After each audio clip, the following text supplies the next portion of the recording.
번도 아니고 십수번 이상, 수십 번 이상 이 자리에 나와서 대단히 죄송합니다. 바보스러운 말을 하더라도 널리 신앙인의 한 사람으로서 이해해 주시기 바랍니다. 감사합니다. 네.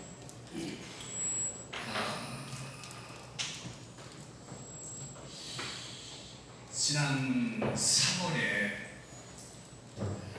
저 같은 바보를 노벨 평화재단의 심사위원장으로 유축이 되었습니다. 그래서 서울대학부터 지금까지 한 17번 정도 특강을 쭉 해오고 최근에 노벨재단 짐 노저스가 온 그 노벨재단에 가가지고 특강 요청을 해서 수백 명이 모인 자리에서 뜨거운 통일정책 특강을 했습니다. 2014년 8월 15일 제가 연세대학교 대학원에서 판검사를 가르치면서 통일정책 연구원장이 된 이 꼭 10년이 되었네요. 그래서 통일정책 논문을 3천여 편 제가 준비했습니다. 오늘 따끈따끈한 몇 마디 정책을 몇 가지 정책을 하나둘러 나눠서 설명해 올릴까 합니다. 그럼 지금부터 제가 바보같이 이렇게 저는 많이 준비해 옵니다. 왜냐? 이러한 준비 없이 실탄 없이 전쟁 못 하거든요. 이게 또 근거가 되기 때문에. 그래서 민족혼을 두드리라, 평화통일을 활짝 열자, 한 사람이 국가다 라는 주제로 강의를 시작하겠습니다. 민족혼이 깃든 국민교육 정책 중 통일 정책으로 평화통일을 열어야 합니다. 국가의 존재 이유는 국민의 생명과 재산을 안전하게 지키고 보호하여 국민이 잘 만들고 선진국이 되어 인류를 선도하자는데 큰 목적이 있고 예수님의 가르침이 있고 기독교의 최종은 선교입니다. 동의하십니까? 네. 존경하고 사랑하는 애국교민 여러분 안녕하십니까? 특히 불천주와 혼신을 다하면서 하나님의 사명을 감내하시는 김동철 장로 한번 일어나 보세요. 저렇게 훌륭하신 분 박수 한번 드려보겠습니다. 조찬 기도를 국가 조찬 기도로 바꿔낸다고 제가 설명했습니다. 그 이후에 처음부터 지금까지 한 십수년 아까 연역을 말씀하시는데 감회가 깊었습니다. 같이 하시는 여러 목사님, 장로님, 여러 선교장님, 애국자님 수고가 너무 많으십니다. 뵙게 되어 대단히 반갑습니다. 저는 한 일이라고는 한평생 50여 년 동안 한 집에 살면서 법학 한 분야를 분양하면서 석박사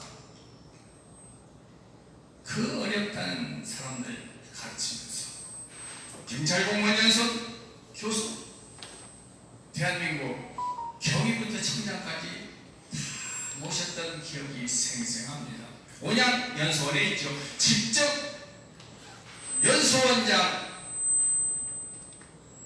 와가지고 간청을 해서 가깝다 해서 가봤더니 온양연수원으로 차를 뽑더라고요.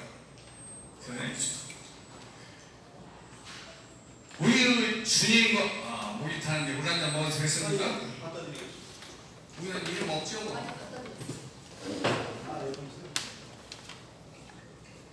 우리 주님의 뜻과 생각이 담긴 성경, 저는 신앙 나침판이자 교과서라고 소중히 모시고 있습니다. 아멘.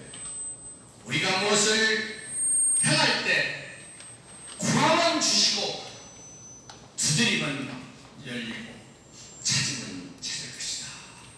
마태복음 7장 7절에 11절 소중히 기록해 주셨죠.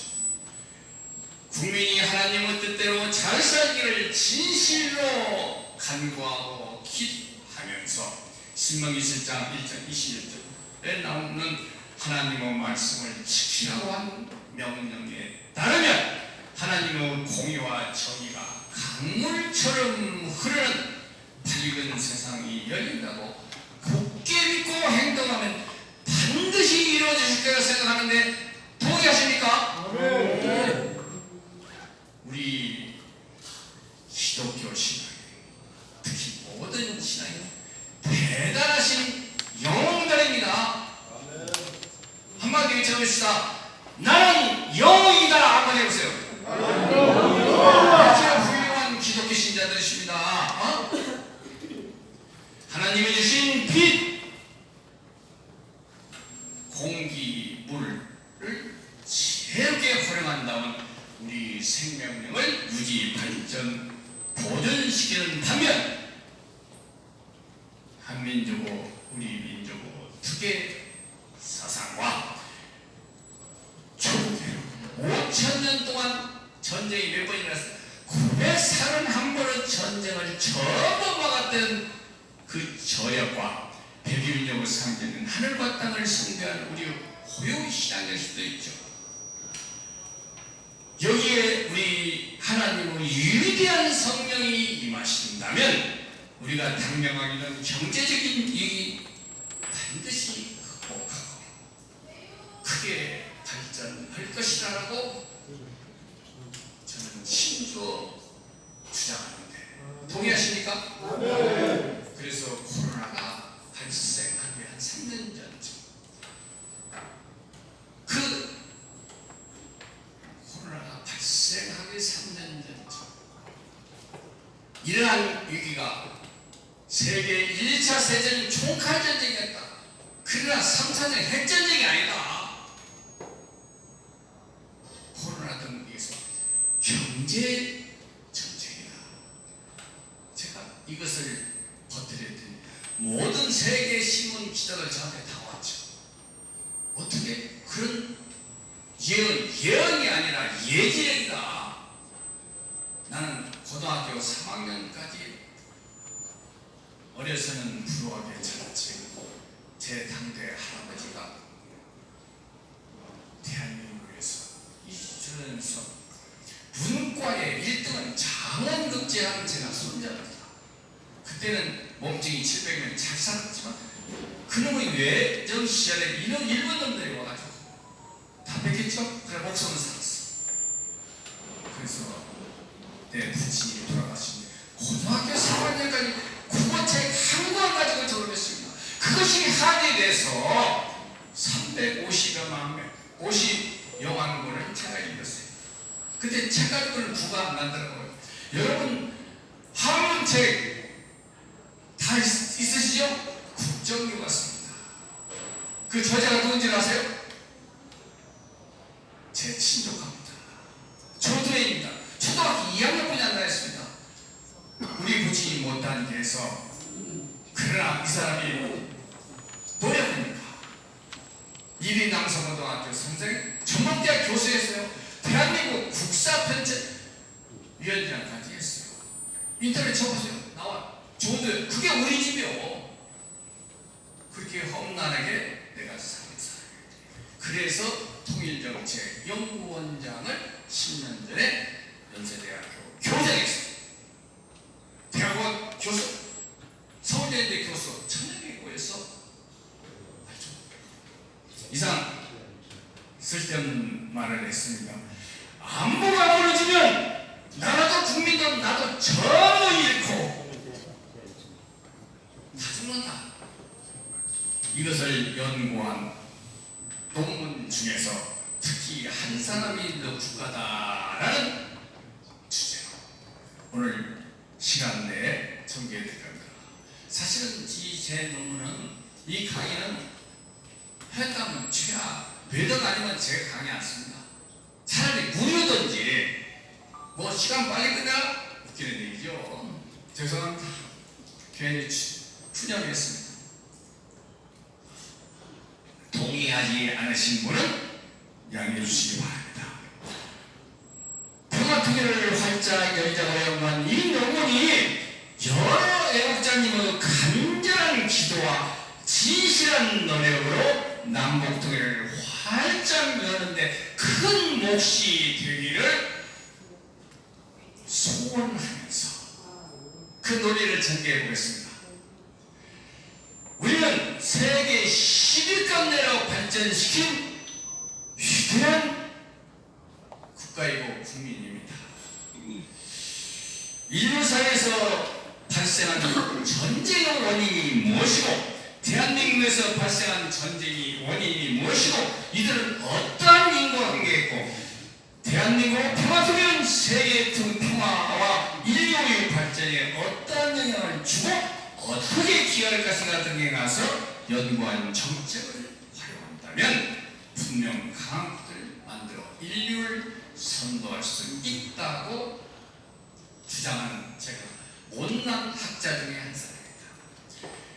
그래서 우리는 동서들이 통일한 사례를 모델로 삼아서 연구한 통일정책을 일반적에 실현하면서 세계 10여 가를 발전시킨 국민을 진실로 믿고 섬긴다면 강국가 되고 반드시 통일을 열 수 있다고 생각합니다.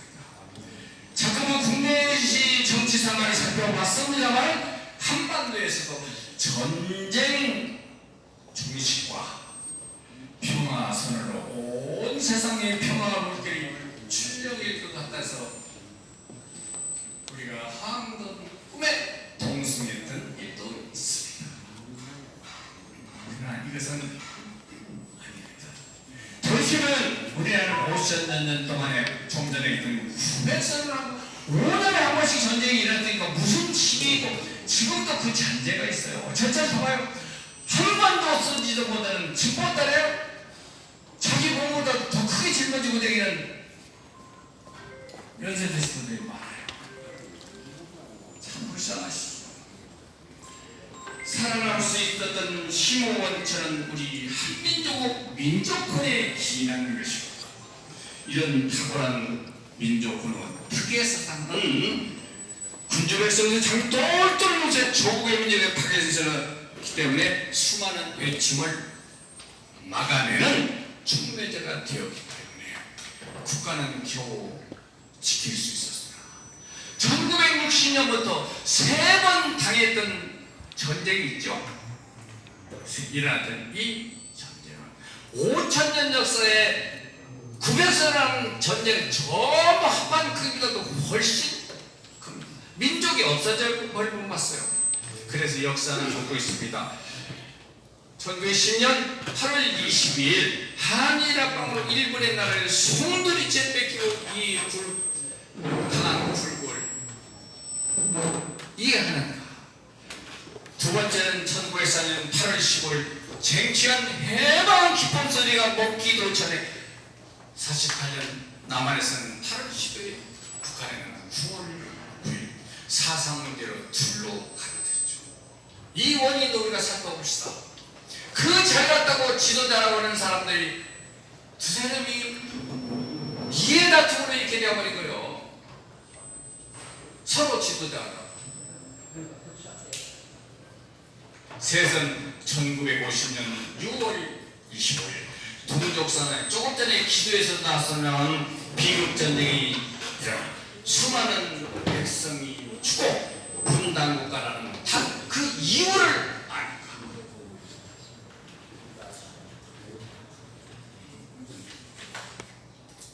국가는 역사의 가르침을 바르게 알고 깨달으면 국민이 행복한 미래를 창조할 수 있습니다. 그래서 지금부터 이제 평화통일에 관해서 살펴봅시다. 평화통일을 활짝 열자. 한 사람의 국가가 우리의 소원은 뭐였어요? 평화통일이었죠. 통일에는 형체적인 통일이 있고 정신 정신적인 통일이 있습니다. 정신적인 통일은 자연 통일과 평화 통일이 있습니다. 형체적인 통일에는 적화 통일과 흡수 통일이 있어서 그동안 이것만 있는 줄 알고 뜨겁게 양배로를 주장해서 보았죠. 그래서 주장자의 논리에 따라 뜨거운 논쟁으로 불꽃 튀는 사상을 전개하면서 강변해왔던 것도 사실이다. 그러나 저는 지금부터 신체적으로나 정신적으로 완전히 자유로운 자연통일과 평화통일에 관해서만 말씀드리려고 합니다. 통일은 원래 형식적인 통일과 실생 이 두 가지로 대별됐어요. 그러나 저는 실질적인 통일에서 말씀드리려고 합니다. 평화통일은 국가와 국민이 민주주의 정신을 기본바탕으로 신체적으로나 정신으로 완전히 자유로운 실질적인 평화통일과 자유진영과 공산진영 한 진영이 완전히 실패한 대세 통일은 네 종류로 나눌 수 있습니다. 특히 우리나라는 그동안 평화통일에 관하여 전문적으로 과학적으로 연구한 쓰이는 통일정책 연구이 지금까지도 없어요. 이걸 빨리 창립해야 돼요. 없어요. 말로만 들어죠. 없어요. 여기서 통일정책 이걸 전문적으로 과학적으로 만들어서 통일을 열어갈 수 있는 우수한 인재를 많이 양성해서 교육시켜서 통일을 여는 국무만이 대한민국을 대한민국답게 만들 지도자가 되는 겁니다. 이 조그만 나라에서 경상도다, 전라도다, 충청도다, 경기도다 여기서 싸워봤자 뭘 거요? 참 아쉽죠. 돌이켜보면 우리가 남북이 분단된 상태로 살아온 지가 73년이라는 긴 세월이 흘러버렸습니다. 때문에 그동안 감내하기 힘든 분단이라는 쓰는 현실 앞에 안주하고 있는 것입니다. 간단하게 이제 결론하고 나왔습니다. 벌써 시간이 다 된 것 같습니다. 뜨거운 문제 나오기 전에 제일 중요한 것입니다. 사실은 미군이 우리를 그 수만 명이 죽어가면서 우리를 지켰습니다. 자유를 지켰습니다. 그러면 우리나라가 어디가 예뻐서 그랬을까? 자유라는 지키기 위해서 그랬죠. 사실은 생각해보세요. 우리나라 지도가 어떻게 되어 있어요? 그 위에 뭐가 있어요? 자유진영과 공산진영이 대치하고 있다. 남한보다도 사실은 북한이 필요한 겁니다. 네? 왜일까요? 중국하고 러시아하고 맞닿아 있으니까 거기다가 군사적 요충지를 만들면 막바로 때리고 쓸 수 있잖아요. 어마어마한 정책 논문을 제가 이것은 수백억 조도 못 나오는 세계에서 최초로 얘기하는 얘기입니다.